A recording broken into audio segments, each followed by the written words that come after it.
Germany's Chancellor says foreign-born criminals will be deported a week after a Syrian asylum seeker killed 3 people.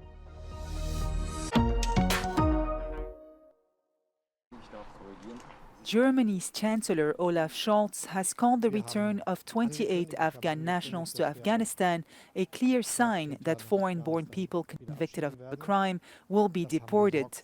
A government spokesperson said on Friday that they were all convicted criminals, but did not say what their offenses were. It is the first time Germany has deported Afghan nationals to their homeland since the Taliban returned to power in 2021.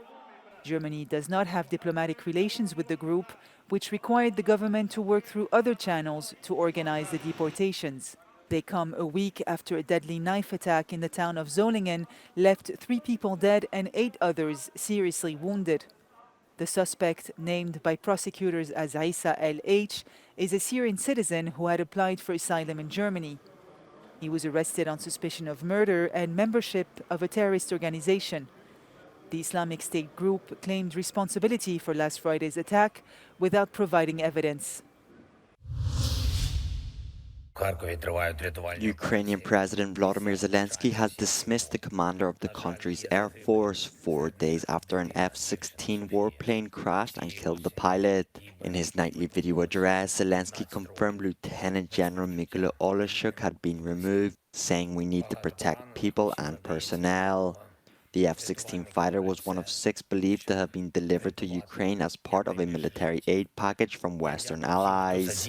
Meanwhile, a Russian glide bomb attack on the northeastern city of Kharkiv has killed 6 people, including a 14-year-old girl, and wounded 47 others. The bomb struck 5 locations across the city, with one hitting a 12-story apartment block, setting the building on fire and trapping at least 1 person on an upper floor. Ukrainian authorities said the attack was launched from just across the border in the Russian region of Belgorod. That's where local authorities said at least 5 people were killed and 37 others injured in Ukrainian airstrikes on Friday evening. My hope for the summit is that A Supreme Court justice in Brazil has ordered the suspension of social media platform X after its chief Elon Musk refused to name a legal representative in the country. Justice Alexandre de Moraes warned Musk on Wednesday that X could be blocked if he failed to comply with his order and set a 24-hour deadline. X hasn't had a representative in Brazil since earlier this month. In his decision, de Moraes said Elon Musk showed his total disrespect for Brazilian sovereignty and in particular for the judiciary. The full bench of the Supreme Court is expected to rule on the case, but no date for deliberations has been set.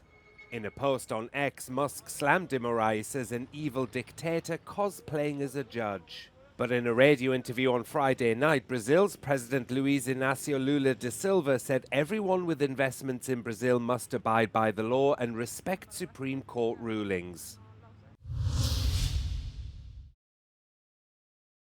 More than 100 tons of dead fish has washed into the central port of Volos. The freshwater fish have filled both the bay and nearby rivers after they were displaced from their normal habitats by flooding last year.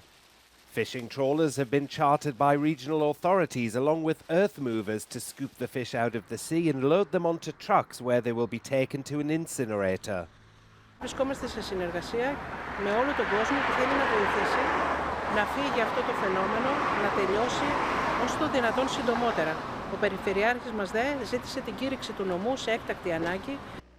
Water levels rose abruptly last autumn during a storm that caused extensive flooding in central Greece, but have since receded due to low rainfall and successive heat waves this summer. Experts say a net wasn't placed at the mouth of the river leading into Volos, so when the freshwater fish were carried with the floodwater, they died when they came into contact with seawater. The mayor of Volos accused regional authorities of acting too slowly and said the rotting fish could cause an environmental disaster.